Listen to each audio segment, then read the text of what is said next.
ಎಲ್ರಿಗೂ ನಮಸ್ಕಾರ. ನಮ್ಮ ನ್ಯೂಸ್ ಅಲರ್ಟ್ ಯೂಟ್ಯೂಬ್ ಚಾನಲ್ಗೆ ನಿಮಗೆ ಸ್ವಾಗತ. ನಾನು ಚಂದನ್.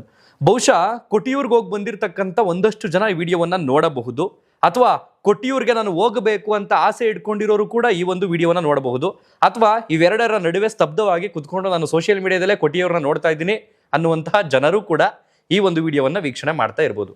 ಏನಾಯ್ತು ಹಾಗಾದ್ರೆ, ಕೊಟ್ಟಿಯೂರಿನಲ್ಲಿ ಒಂದಷ್ಟು ರೀಲ್ಸ್ಗಳು ನಮ್ಮನ್ನ ಕೆರಳಿಸಿದೆ. ಅಂದ್ರೆ ಕನ್ನಡಿಗರನ್ನ ಕೇರಳದಲ್ಲಿ ಅವಮಾನ ಮಾಡಿದ್ರ, ಆ ಮಹಿಳೆ ಮೇಲೆ ನೀರೆರ್ಚಿದ್ರ, ಹಗ್ಗದಲ್ಲಿ ಕಟ್ಟಾಕುವಂತ ಪ್ರಯತ್ನ ಪಡ್ತಿದ್ದಾರಾ, ಅಥವಾ ನಮ್ಮನ್ನ ದೂಕೋದಿಕ್ಕೆ ಪ್ರಯತ್ನ ಪಡ್ತಿದ್ದಾರಾ? ಈ ಒಂದಷ್ಟು ವಿಜುವಲ್ಸ್ಗಳು ಏನ್ ಮಾಡುತ್ತೆ ಅಂತಂದ್ರೆ, ಸಹಜವಾಗಿ ಇಲ್ಲಿ ಕೂತಿರ್ತಕ್ಕಂಥ ಕನ್ನಡಿಗರಿಗೆ ಆಕ್ರೋಶವನ್ನ ತರಿಸುತ್ತೆ. ಏನಪ್ಪಾ ಇದು, ನಮ್ಮ ಜನ ಹೋಗ್ಬಿಟ್ರೆ ನಿಮ್ಗೆ ಸಹಿಸ್ಕೊಳಕ್ ಆಗ್ತಿಲ್ವಾ, ತಡ್ಕೊಳಕ್ ಆಗ್ತಿಲ್ವಾ? ಈ ರೀತಿ ಪ್ರಶ್ನೆಗಳು ಉದ್ಭವ ಆಗುತ್ತೆ.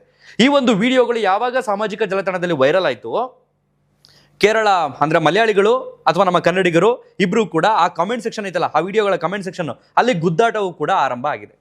ಏನಾಯ್ತು ಹಾಗಾದ್ರೆ, ವ್ಯವಸ್ಥೆ ಏನಾದ್ರೂ ಒಂಚೂರು ಅದಲು ಬದಲು ಆಯ್ತಾ ಅಲ್ಲಿ, ಅಥವಾ ನಮ್ಮ ಜನ ಏನಾದ್ರೂ ಕುರಿ ಮಂದೆ ತರ ನುಗ್ಗುದ್ರ? ಎಲ್ಲವನ್ನೂ ಕೂಡ ನಾವು ಡೀಟೇಲ್ ಆಗಿ ನೋಡ್ಬೇಕಾಗುತ್ತೆ. ನಮ್ಮ ಕನ್ನಡಿಗರು ಅನ್ನೋ ಕಾರಣಕ್ಕೆ ಇವ್ರನ್ನ ನಾವು ಮರೆಮಾಚಿ ಅಲ್ಲಿ ಅವ್ರನ್ನ ದೂರೋದಿಕ್ಕಾಗಲ್ಲ, ಅಥವಾ ಅಲ್ಲಿ ವ್ಯವಸ್ಥೆ ಚೆನ್ನಾಗಿಲ್ದೇ ಇದ್ರು ಪಾಪ ಅದು ಧಾರ್ಮಿಕ ಕ್ಷೇತ್ರ, ಅದ್ರ ಬಗ್ಗೆ ನಾವು ಮಾತಾಡಂಗಿಲ್ಲ ಅಂತ ಹೇಳಕ್ಕಾಗಲ್ಲ. ಏನಿದೆ ಅದನ್ನ ವಿವರವಾಗಿ ನಾನು ನಿಮಗೆ ಡೀಟೇಲ್ ಆಗಿ ಹೇಳ್ತಾ ಹೋಗ್ತೀನಿ, ಎಕ್ಸ್ಪ್ಲೈನ್ ಮಾಡ್ತೀನಿ. ಅದಕ್ಕೂ ಮೊದಲು ಯಾರಾದ್ರೂ ಹೊಸಬ್ರು ನಮ್ಮ ಚಾನಲ್ಗೆ ಮೊದಲ ಬಾರಿಗೆ ಭೇಟಿ ಕೊಟ್ಟು ಈ ಒಂದು ವಿಡಿಯೋನ ನೋಡೋದಕ್ಕೆ ಬಂದಿದ್ರೆ ಸಬ್ಸ್ಕ್ರೈಬ್ ಮಾಡ್ಕೊಳ್ಳಿ, ಪಕ್ಕದಲ್ಲಿರ್ತಕ್ಕಂಥ ಬೆಲ್ ಐಕಾನ್ ಅನ್ನ ಕ್ಲಿಕ್ ಮಾಡಿ. ಯಾಕೆ ಈ ಕೊಟ್ಟಿಯೂರಿಗೆ ಇಷ್ಟೊಂದು ಜನ ಹೋಗ್ತಾ ಇದ್ದಾರೆ, ಅಲ್ಲೇನು ಪ್ರತೀತಿ, ಅಲ್ಲೇನು ವಿಶೇಷತೆ ಅನ್ನುವಂಥದ್ದು ಸಾಧ್ಯವಾದ್ರೆ ಸಂಜೆ ಒಳಗಡೆ ಅಥವಾ ನಾಳೆ ಒಂದು ಸ್ಪೆಷಲ್ ವಿಡಿಯೋವನ್ನ ಮಾಡ್ತೀನಿ. ಅಂದ್ರೆ ಇದಕ್ಕೆ ಸಂಬಂಧಪಟ್ಟಂಗೆ ಪೌರಾಣಿಕ ಪುರಾಣ, ಶಿವ, ಸತಿ, ಆ ದಕ್ಷ, ಆ ಯಜ್ಞ, ಅದೆಲ್ಲವೂ ಕೂಡ ಒಂದಷ್ಟು ವಿಚಾರಗಳು ಅಡಗಿವೆ, ಒಂದಷ್ಟು ಗೊಂದಲಗಳು ಕೂಡ ಅದರಲ್ಲಿವೆ. ಸಾಧ್ಯವಾದಷ್ಟು ಅದನ್ನು ವಿವರವಾಗಿ ನಿಮಗೆ ಮುಂದಿನ ವಿಡಿಯೋದಲ್ಲಿ ಸ್ಪೆಷಲ್ ವಿಡಿಯೋ ಆಗಿ ಮಾಡಿ ನಿಮ್ಮ ಮುಂದೆ ಇಡೋದಕ್ಕೆ ನಾನು ಪ್ರಯತ್ನ ಪಡ್ತೀನಿ. ಈಗ ಈ ವಿಚಾರಕ್ಕೆ ಬರೋಣ. ಶನಿವಾರ ಅಂದ್ರೆ ನೆನ್ನೆ ಭಾನುವಾರ, ಇವತ್ತು ಸೋಮವಾರ. ಸೊ ಏನ್ ಈ ವಿಡಿಯೋಗಳೆಲ್ಲ ಸಾಮಾಜಿಕ ಜಾಲತಾಣಗಳಲ್ಲಿ ವೈರಲ್ ಆಗಿದೆಯಲ್ಲ, ಕೊಟ್ಟಿಯೂರ್ಗೆ ಯಾವ ಕಾರಣಕ್ಕೂ ಬರಬೇಡಿ, ಕೊಟ್ಟಿಯೂರ್ಗೆ ಯಾವ ಕಾರಣಕ್ಕೂ ಹೋಗಬೇಡಿ, ಅಥವಾ ನಮ್ಗೆ ಈ ರೀತಿ ಪರಿಸ್ಥಿತಿ ಆಯ್ತು, ಕನ್ನಡಿಗರ ಮೇಲೆ ಹಲ್ಲೆ ಮಾಡ್ತಿದ್ದಾರೆ, ನಮ್ಮನ್ನ ಯಾವುದೋ ರೀತಿ ಒಂಥರ ತುಚ್ಛವಾಗಿ ನೀಚರಂತರ ನೋಡ್ತಿದ್ದಾರೆ ನಮ್ಮನ್ನ ಅನ್ನುವಂಥ ವಿಡಿಯೋಗಳು ಯಾವ ಬಂದಿದೆಯಲ್ಲ, ಆ ಎಲ್ಲಾ ವಿಡಿಯೋಗಳು ಬಂದಿರತಕ್ಕಂಥದ್ದು ಶನಿವಾರ ನಡೆದಿರ್ತಕ್ಕಂಥ ಇನ್ಸಿಡೆಂಟ್. ನಿನ್ನೆ ಆ ಜಾಗದಲ್ಲಿ ಒಂದಷ್ಟು ಸುಧಾರಣೆಗಳು ಆಗಿದೆ, ಒಂದಷ್ಟು ಮೇಂಟೆನೆನ್ಸ್ ಆಗಿದೆ. ಇನ್ನು ಇವತ್ತು ಯಾವ ವಿಡಿಯೋಗಳನ್ನ ನೋಡಿ ಜನ ಭಯ ಪಡ್ಕೊಂಡು ಹೋಗೋದನ್ನ ಸ್ಟಾಪ್ ಮಾಡಿದ್ದಾರೆ. ಏನೋ ಕ್ರೌಡ್ ಇತ್ತಲ್ಲ, 100% ಇತ್ತಲ್ಲ, ಆ ಕ್ರೌಡ್ ಈಗ ಒಂದು 40ರಿಂದ 50%ಗೆ ಕುಸ್ತೈತೆ.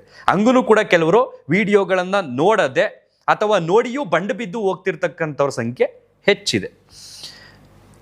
ಕೇರಳದ ಕಣ್ಣೂರು ಜಿಲ್ಲೆಯ ಕೊಟ್ಟಿಯೂರು ಅನ್ನುವಂಥ ಆ ಜಾಗದಲ್ಲಿ, ಆ ಒಂದು ಕ್ಷೇತ್ರದಲ್ಲಿ ಮಹಾದೇವ ನೆಲೆಸಿದ್ದಾನೆ ಅನ್ನೋಂಥ ಒಂದು ಪ್ರತೀತಿ. ಅಂದರೆ ಶಿವ ಇದ್ದಾನೆ ಅನ್ನೋಂಥ ಒಂದು ನಂಬಿಕೆ. ಕೊಟ್ಟಿಯೂರು ಮಹಾದೇವ ಟೆಂಪಲ್ ಅಂತ. ಇಕ್ಕರೆ ಕೊಟ್ಟಿಯೂರು, ಅಕ್ಕರೆ ಕೊಟ್ಟಿಯೂರು ಅಂತ ಎರಡು ದೇವಸ್ಥಾನಗಳಿದೆ. ಈ ಇಕ್ಕರೆ ಕೊಟ್ಟಿಯೂರು ಇದೆಯಲ್ಲ, ಅಲ್ಲಿ ಯಾವಾಗಲೂ ದೇವಸ್ಥಾನ ಸದಾಕಾಲ ಓಪನ್ ಆಗಿರುತ್ತೆ, ಅಲ್ಲಿ ಭಗವಂತ ಪರಶಿವ ಇರ್ತಾನೆ ಅನ್ನೋ ನಂಬಿಕೆ. ಈ ಅಕ್ಕರೆ ಕೊಟ್ಟಿಯೂರು ಇದೆಯಲ್ಲ, ಅಲ್ಲೊಂದು ನದಿ ಹೋಗುತ್ತೆ. ಈ ಅಕ್ಕರೆ ಕೊಟ್ಟಿಯೂರು, ಇಕ್ಕರೆ ಕೊಟ್ಟಿಯೂರು ಎರಡೂ ದೇವಸ್ಥಾನಗಳ ಮಧ್ಯೆ ಒಂದು ರೋಡು. ಈ ಕಡೆ ಬಲಭಾಗಕ್ಕೆ ಹೋಯ್ತು ಅಂತಂದ್ರೆ ಅಕ್ಕರೆ ಕೊಟ್ಟಿಯೂರು. ಆ ಅಕ್ಕರೆ ಕೊಟ್ಟಿಯೂರ ಹತ್ರ ಒಂದು ನದಿ ಹೋಗುತ್ತೆ. ಆ ನದಿಯ ಒಳಗಡೆ ಇರ್ತಕ್ಕಂಥ ದೇವಸ್ಥಾನ ಇದು ವರ್ಷದಲ್ಲಿ ಒಮ್ಮೆ ಮಾತ್ರ ಓಪನ್ ಆಗುವಂತ ದೇವಸ್ಥಾನ. ವೈಶಾಖ ಮಹೋತ್ಸವ ಎನ್ನುವ ಹೆಸರಿನಲ್ಲಿ ಈ ದೇವಸ್ಥಾನವನ್ನ ಓಪನ್ ಮಾಡಲಾಗುತ್ತೆ. ನಾವು ಅಂದ್ಕೊಂಡಂಗೆ ದೇವಸ್ಥಾನ ಅಂತಂದ್ರೆ ಕಾಂಕ್ರೀಟ್ ಕಟ್ಟಡ, ತುಂಬಾ ಸುಸಜ್ಜಿತವಾದದ್ದು, ಆ ರೀತಿ ಇಲ್ಲಿ ಎಕ್ಸ್ಪೆಕ್ಟ್ ಮಾಡೋಂಗಿಲ್ಲ, ನೀವು ನಿರೀಕ್ಷೆಯೂ ಕೂಡ ಮಾಡಂಗಿಲ್ಲ. ಸೊ ಅದು ನದಿಯ ಒಳಗಡೆ ಇರೋದ್ರಿಂದ, ಅರಣ್ಯ ಪ್ರದೇಶದಲ್ಲಿ ಇರುವುದರಿಂದ ಅಲ್ಲಿ ಕಾಂಕ್ರೀಟ್ ಕಟ್ಟಡವನ್ನ ಮಾಡೋದಕ್ಕೆ ಅನುಮತಿ ಇಲ್ಲ ಅರಣ್ಯ ಇಲಾಖೆಯಿಂದ.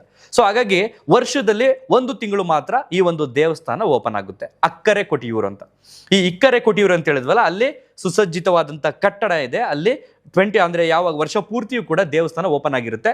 ಬಟ್ ಅಲ್ಲಿ ಇರುವಂತಹ ಆ ದೇವರ ವಿಗ್ರಹವನ್ನ ಅಕ್ಕರೆ ಕೊಟ್ಟಿಯೂರು ವೈಶಾಖ ಮಹೋತ್ಸವದ ಹಿನ್ನೆಲೆಯಲ್ಲಿ, ಈ ವೈಶಾಖ ಹುಣ್ಣಿಮೆ ಆಯ್ತಲ್ಲ ಮೊನ್ನೆ, ಆ ಸಂದರ್ಭದಲ್ಲಿ ಅಲ್ಲಿಂದ ಇಲ್ಲಿಗೆ ಶಿಫ್ಟ್ ಮಾಡ್ತಾರೆ. 1 ತಿಂಗಳು ದೇವಸ್ಥಾನ ಇಲ್ಲಿರುತ್ತೆ, ಈ ನದಿಯ ದಟ್ಟ ಅರಣ್ಯದಲ್ಲಿ. ಸೊ ನಮ್ಮ ಜನ ಆ ಪ್ರಕೃತಿ ಸೌಂದರ್ಯವನ್ನ ಸವಿಯೋದಕ್ಕೆ ಹೋದ್ರು, ಅಥವಾ ಭಗವಂತನಲ್ಲಿ ತಮ್ಮ ಬೇಡಿಕೆಗಳನ್ನ ಈಡೇರಿಸಪ್ಪ ಅಂತ ಕೇಳೋದಕ್ಕೆ ಹೋದ್ರು, ಅಥವಾ ರೀಲ್ಸ್ ಮಾಡ್ಕೊಂಡು ಮನೋರಂಜನೆ ತಗೊಳ್ಳೋದಕ್ಕೆ ಹೋದ್ರು, ಅಥವಾ ಅಲ್ಲೊಂದು ಟ್ರಿಪ್ ಮುಗಿಸ್ಕೊಂಡು ಇನ್ನೊಂದು ಚೂರು ಮುಂದಕ್ಕೆ ಹೋಗ್ಬಿಟ್ಟು ಆ ಕಣ್ಣೂರು ಬೀಚು ಅಥವಾ ವಯನಾಡು, ಆ ಸುತ್ತಮುತ್ತ ಊಟಿ, ಇಲ್ಲಿ ಒಂದಷ್ಟು ಪ್ರವಾಸಿ ತಾಣಗಳನ್ನ ಸವಿಯೋಣ ಅಂತ ಹೋದ್ರೋ ಗೊತ್ತಿಲ್ಲ. ಏಕಾಏಕಿ ಶನಿವಾರ ಎಕ್ಸ್ಪೆಕ್ಟ್ ಮಾಡಿದಕ್ಕಿಂತ ಒಂದು 2.5% ಜಾಸ್ತಿ ಹೋಗಿದ್ದಾರೆ. ಅಂದ್ರೆ ಆ ಒಂದು ಜಾಗದಲ್ಲಿ ಮ್ಯಾಕ್ಸಿಮಮ್ 1,00,000 ಜನರನ್ನ ತುಂಬಿ ಕಳಿಸ್ಬೋದು ಆಚೆಗೆ. ಬೆಳಗ್ಗೆಯಿಂದ ಸಂಜೆ ತನಕ ದರ್ಶನವನ್ನ ಮಾಡಿ ಕಳಿಸ್ಬೋದು 1,00,000 ಜನಕ್ಕೆ. ಇಲ್ಲಿ ಶನಿವಾರ ಏನಾಗೈತೆ, 2.5 ಲಕ್ಷಕ್ಕೂ ಹೆಚ್ಚು ಜನ ನುಗ್ಗಿಬಿಟ್ಟಿದ್ದಾರೆ ವೀಕೆಂಡ್ ಅನ್ನೋ ಒಂದು ಕಾರಣದಿಂದ. ಸೊ ಸಹಜವಾಗಿ ಏನಾಗುತ್ತೆ, ಇದಿಷ್ಟು ಇಡಿಸುತ್ತೆ ಅಂತಂದಾಗ ಅದೆಷ್ಟು ಇಡಿಸುತ್ತೆ ಅಷ್ಟನ್ನೇ ತುಂಬಬೇಕು. ಇದಕ್ಕೆ ಇಡಿಸೋಕ್ಕಿಂತ ಜಾಸ್ತಿ ತುಂಬಿದ್ರೆ ಏನಾಗುತ್ತೆ, ಒಡೆದೋಗುತ್ತದು. ಅದೇ ಪರಿಸ್ಥಿತಿ ಅಲ್ಲಾಗಿದ್ದು.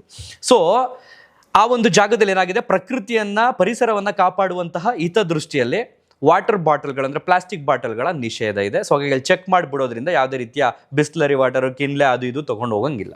ಸೊ ಅಲ್ಲೇನಾಗೈತೆ, ಗ್ಲಾಸ್ನಲ್ಲಿ ನೀರನ್ನ ಕೊಡ್ತಾ ಇದ್ರು ಅಲ್ಲಿರ್ತಕ್ಕಂಥ ಸಿಬ್ಬಂದಿ. ಯಾವಾಗ ಮಿತಿ ಮೀರಿದಂತಹ ಕ್ರೌಡ್ ಜಾಸ್ತಿ ಆಯಿತು, ನೀರು ಕೊಡೋದು ಕೂಡ ನಿಂತೋಯ್ತು. ಸೊ ಎಷ್ಟೋ ಜನರಿಗೆ ಅಲ್ಲಿ ವೆಯ್ಟ್ ಮಾಡಿ ಡಿಹೈಡ್ರೇಷನ್ ಕೂಡ ಆಗಿದೆ. ಕೆಲವರು ಅಸ್ವಸ್ಥರಾಗಿದ್ದಾರೆ, ಕೆಲವ್ರನ್ನ ಆಸ್ಪತ್ರೆಗೆ ಶಿಫ್ಟ್ ಮಾಡಿದ್ದಾರೆ. ಇನ್ನು ಈ ಒಂದು ದಿನ ಅಂದರೆ ಶನಿವಾರದ ದಿನ ನಡೆದಂತಹ ಒಂದು ಇನ್ಸಿಡೆಂಟ್ ಏನು ಅಂತಂದರೆ, ಯಾವ ಜನಸಾಗರ ಮಿತಿ ಮೀರಿ ಕ್ರೌಡಾಗಿ ನಿಂತಿತ್ತಲ್ಲ, ಎಕ್ಸ್ಪೆಕ್ಟ್ ಮಾಡಿದಾರಲ್ಲ, ಅವರು 1 ಅವರ್ ದರ್ಶನ ಆಗ್ಬೋದು, 2 ಅವರ್ ದರ್ಶನ ಆಗ್ಬೋದು ಅಂತ ಅಂದ್ಕೊಂಡು ಪಾಪ ಕಾಯ್ತಾ ಇದ್ರಲ್ಲ, ಅವರಿಗೆ ಸರಿಸುಮಾರು 7 ಅವರಿಂದ 8 ಅವರ್ ಆದ್ರೂ ಅಂದರೆ 7 ಗಂಟೆಯಿಂದ 8 ಗಂಟೆಗಳ ಆ ಕಾಲ್ನಡಿಗೆ ನಿಂತ್ಕೊಂಡಿದ್ರು ದರ್ಶನ ಆಗಿಲ್ಲ. ಆ ಸಂದರ್ಭದಲ್ಲಿ ಕೆಲವರು ತಾಳ್ಮೆ ಕಳ್ಕೊಂಡ್ರು, ಅಥವಾ ತಾಳ್ಮೆ ಕಳ್ಕೊಂಡವರನ್ನ ವರ್ತಿಸೋದಕ್ಕೆ, ಅವ್ರನ್ನ ಕಂಟ್ರೋಲ್ ಮಾಡೋದಕ್ಕೆ ಅಲ್ಲಿರ್ತಕ್ಕಂಥ ಸಿಬ್ಬಂದಿ ಇನ್ನೂ ಕಂಟ್ರೋಲ್ ಕಳ್ಕೊಂಡ್ರು. ಪಾಪ ಒಬ್ರು ಮಹಿಳೆ ಮೇಲೆ ಆ ನೀರನ್ನ ಎರಚಿದ್ದಾರೆ ಕಾಲ್ನಲ್ಲಿ. ಸೊ ಅದು ಎಲ್ಲೋ ಒಂದು ಕಡೆ ನಮ್ಮಂಥವ್ರನ್ನ ಕೆರಳಿಸುತ್ತೆ. ಇದೇನಪ್ಪ ಇದು, ದೇವಸ್ಥಾನದಲ್ಲಿ ಈ ರೀತಿ ಒಬ್ಬ ಮಹಿಳೆ ಮೇಲೆ ಆ ಕಾಲಲ್ಲಿ ಕೆಸರು ನೀರು, ಅದೇನಾಗಿದೆ ಅಂತಾರೆ, ನದಿಯ ಒಳಗಡೆ ಆ ದೇವಸ್ಥಾನ ಇರೋದ್ರಿಂದ ಯಾವುದೇ ರೀತಿಯ ಕಾಂಕ್ರೀಟ್ ಕಟ್ಟಡ ಅಲ್ಲಿ ಇರೋದಿಲ್ಲ, ಒಂಥರ ಹುಲ್ಲು ಹಾಸಿಗೆಯ ರೀತಿಯ ದೇವಸ್ಥಾನ ಇರುತ್ತೆ. ವರ್ಷದಲ್ಲಿ 1 ಬಾರಿ ಓಪನ್ ಆಗುತ್ತೆ, ಅಂದರೆ 1 ತಿಂಗಳು. ಸೊ ಕಳೆದ ಮೇ 29ನೇ ತಾರೀಕು 30ನೇ ತಾರೀಕು ಸಂದರ್ಭದಲ್ಲಿ ಈ ದೇವಸ್ಥಾನ ಓಪನ್ ಆಗಿದೆ. ಜೂನ್ 24ನೇ ತಾರೀಕು ಈ ದೇವಸ್ಥಾನ ಕ್ಲೋಸ್ ಆಗುತ್ತೆ ಉತ್ಸವದ ಮೂಲಕ. ಸೊ ನಮ್ಮ ದಾವಣಗೆರೆ ಮೂಲದ DIG ಒಬ್ರು ಯತೀಶ್ ಚಂದ್ರ ಅಂತ, ಬಹುಶಃ ನೀವು ಕೇಳಿರ್ತೀರಿ, ನೋಡಿರ್ತೀರಿ ಅವರನ್ನ. ಅವ್ರೇನ್ ಮಾಡ್ತಾರೆ, ಮೇ 30ನೇ ತಾರೀಕು ಇದು ಓಪನ್ ಆದ ನಂತರ ಕನ್ನಡದಲ್ಲಿ ಬೋರ್ಡ್ಗಳಿದೆ, ಒಳ್ಳೆ ವ್ಯವಸ್ಥೆ ಇದೆ, ಉತ್ತಮವಾಗಿ ಈ ಬಾರಿ ದೇವಸ್ಥಾನ ನಡೀತಾ ಇದೆ, ಬನ್ನಿ ಆರಾಮಾಗಿ ಬರ್ಬೋದು ಅಂತಲೂ ಕೂಡ ಅವರು ಒಂದು ವಿಡಿಯೋ ಮಾಡಿರ್ತಾರೆ. DIG ಅವರು ಕಣ್ಣೂರು ರೇಂಜ್ನಲ್ಲಿ ಅಧಿಕಾರಿಯಾಗಿರ್ತಾರೆ. ಸೊ ಅದೇನಾಗುತ್ತೆ, ಕನ್ನಡಿಗರು ಒಬ್ಬರು ಅಧಿಕಾರಿ ಅಲ್ಲಿರೋದ್ರಿಂದ ಕನ್ನಡದಲ್ಲಿ ಅವರು ಮಾತನಾಡಿ ಕರೆದಿದ್ರಿಂದ ಎಷ್ಟೋ ಜನರಿಗೆ ಒಂಥರ ಅದು ಇನ್ವೈಟ್ ಆಗಿತ್ತು, ಹೋಗಿ ಬರ್ಬೋದು ಹಾಗಾದ್ರೆ.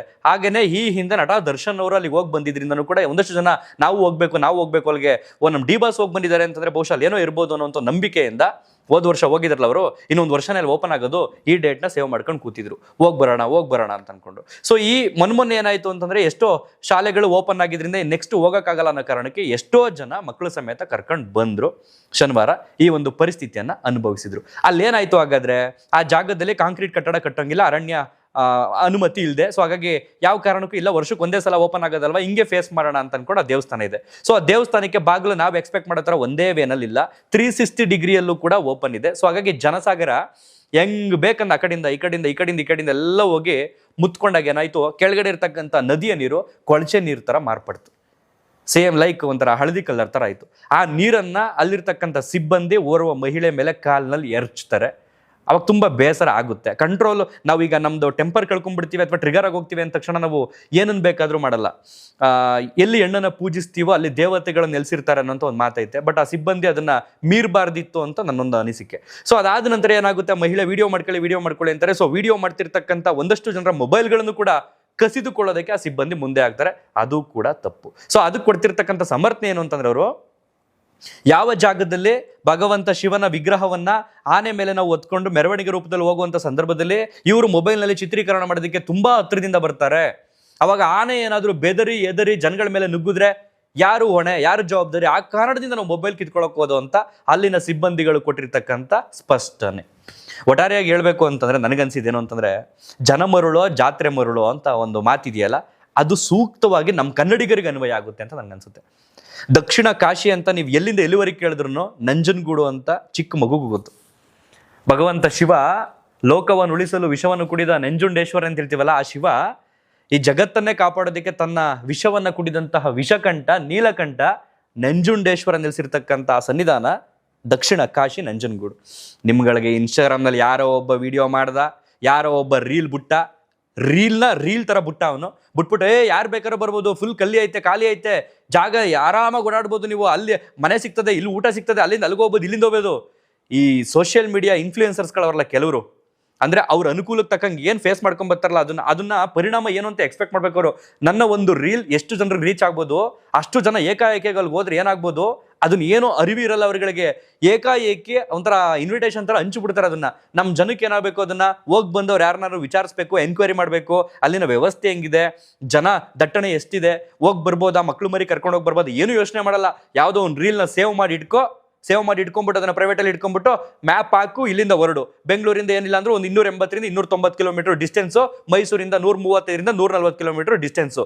ಅತಿ ಹೆಚ್ಚು ಜನ ಅಲ್ಲಿ ಏನಿಗೆ 2.5 ಲಕ್ಷ ಜನ ಹೇಳಿದ್ನಲ್ಲ ನಾನು ಶನಿವಾರ ಭಾಗವಹಿಸಿದ್ರು, ಹೋಗಿದ್ರು ಅಂತ.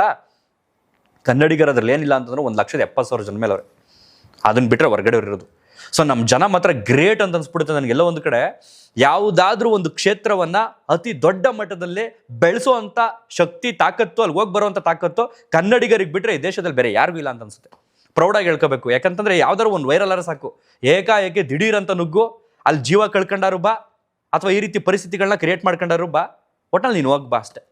ಸೊ ಹಾಗಾಗಿ ಅದೇನೋ ನಮ್ದು ಗಾದೆ ಮಾತೈತೆ, ಹಿತ್ಲು ಗಿಡ ಮದ್ದಲ್ಲ ಅಂತ. ಸೊ ಹಂಗಾಗಿ ನಮ್ಗಳಿಗೆ ಯಾರಿಗೂ ಪಕ್ಕದಲ್ಲಿ ಇರ್ತಕ್ಕಂಥ ದೇವಸ್ಥಾನದ ಬಗ್ಗೆ ಅರಿವೇ ಇಲ್ಲ, ಮಾಹಿತಿಯೂ ಇಲ್ಲ. ಅಲ್ಲಿ ಹೋಗಿ ಬಂದ್ರೆ ನಾವೇನಾರು ಆಗ್ಬಿಡ್ತೀವ ಅನ್ನೋ ನಂಬಿಕೆ.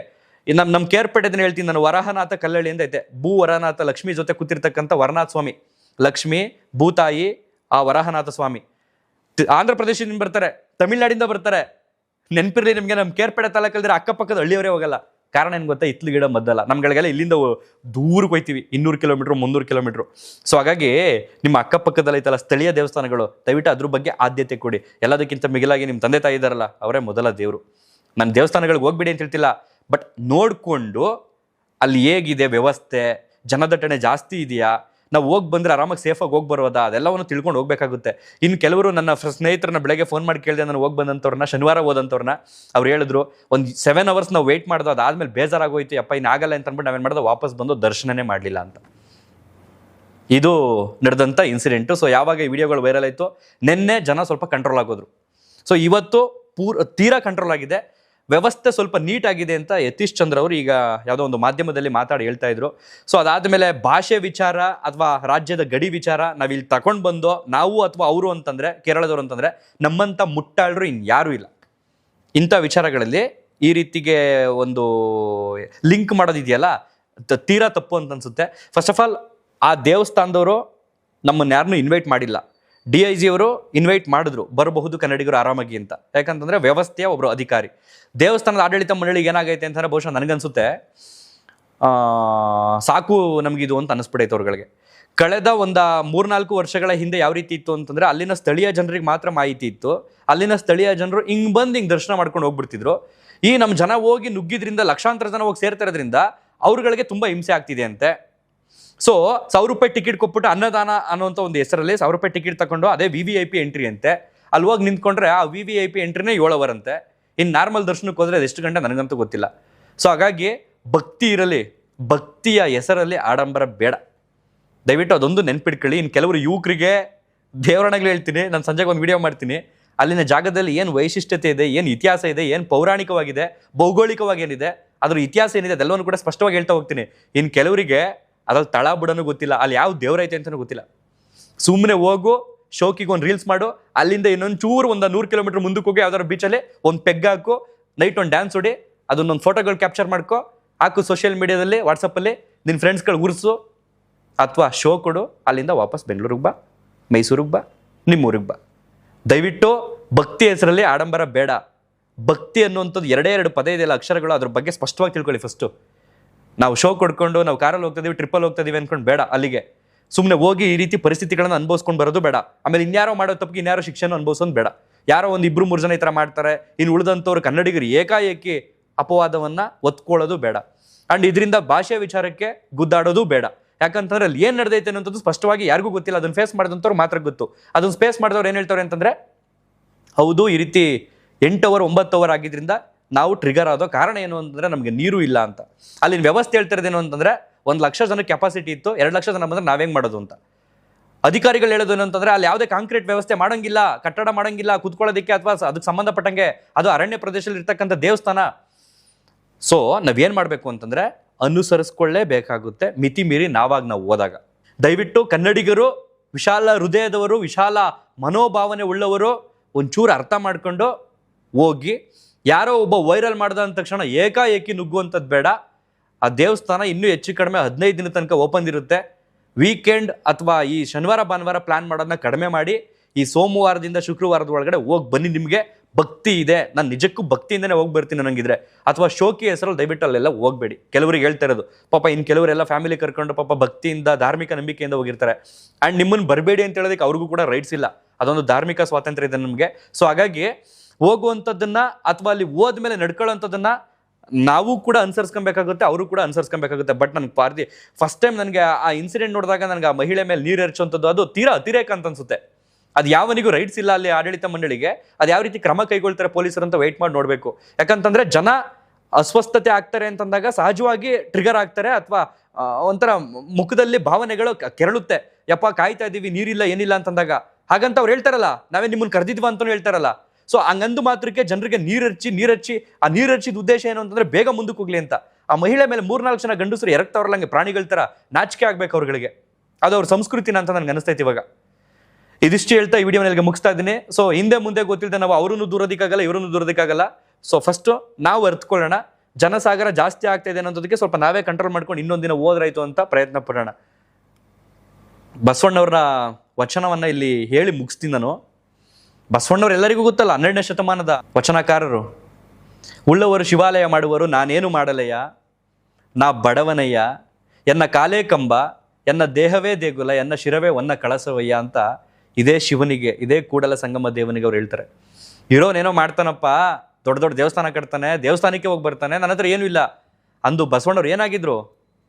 ಭಂಡಾರಿಯಾಗಿದ್ರು.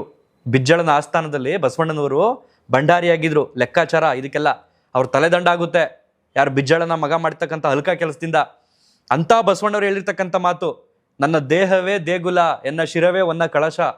ಅಂದ್ರೆ ಅಂತ ಸಜ್ಜನರು, ಅಂತ ವಚನಕಾರರು ಏನ್ ಹೇಳೋರು ಅಂತಂದ್ರೆ, ನೀನ್ ಎಲ್ಲೆಲ್ಲೋ ಹುಡ್ಕೋಕ್ ಹೋಗ್ಬೇಡಪ್ಪ ದೇವ್ರನ್ನ, ನಿನ್ನಲ್ಲೇ ಇದ್ದಾನೆ, ನಿನ್ನ ಆತ್ಮದಲ್ಲೇ ಇದ್ದಾನೆ ಭಗವಂತ. ನಿನ್ನ ಆತ್ಮವನ್ನ ಮೊದಲು ಶುದ್ಧ ಮಾಡ್ಕೋ, ಆ ಭಗವಂತ ನಿನ್ನ ನೇರವಾಗಿ ಕರ್ಸ್ಕೊಳ್ತಾನೆ. ಇಲ್ಲಿ ಅನಾಚಾರಗಳನ್ನ, ಅಲ್ಕಾ ಕೆಲಸಗಳೆಲ್ಲ ಮಾಡ್ಬಿಟ್ಟು ದೇವಸ್ಥಾನದ ಮುಂದೆ ಹೋಗ್ಬಿಟ್ಟು ದೇವ್ರ ಹತ್ರ ಶರಣಾಗ್ಬಿಟ್ರೆ ಯಾವ ಕಾರಣಕ್ಕೂ ಯಾವ ಭಗವಂತನೂ ಕ್ಷಮಿಸುವುದಿಲ್ಲ, ಕ್ಷಮಿಸೋದಿರಲಿ, ನಿನ್ನ ಕಣ್ಣೆತ್ತು ಕೂಡ ನೋಡೋದಿಲ್ಲ. ಇದಿಷ್ಟು ಹೇಳ್ತಾ ಈ ಒಂದು ವಿಡಿಯೋನಿಗೆ ಮುಗಿಸ್ತಾ ಇದ್ದೀನಿ. ನಿಮ್ಮ ಅನಿಸಿಕೆ ಅಭಿಪ್ರಾಯಗಳನ್ನ ಕಮೆಂಟ್ ಬಾಕ್ಸ್ನಲ್ಲಿ ಬರೆದು ತಿಳಿಸಿ. ಬಹುಶಃ ಈ ಒಂದು ವಿಡಿಯೋ ಲೆಂತ್ ಜಾಸ್ತಿ ಆಯಿತು ಅಂತ ಅನ್ಸುತ್ತೆ. ಸಾಧ್ಯವಾದರೆ ಮುಂದಿನ ವಿಡಿಯೋದಲ್ಲಿ ನಿಮಗೆ ಆ ದೇವಸ್ಥಾನದ ಒಂದಷ್ಟು ಮಹಾತ್ಮೆ ಬಗ್ಗೆ ಹೇಳೋದಕ್ಕೆ ಪ್ರಯತ್ನ ಪಡ್ತೀನಿ ಹೇಳ್ತಾ ಈ ವಿಡಿಯೋನ ಎಂಡ್ ಮಾಡ್ತಾ ಇದ್ದೀನಿ. Thank you.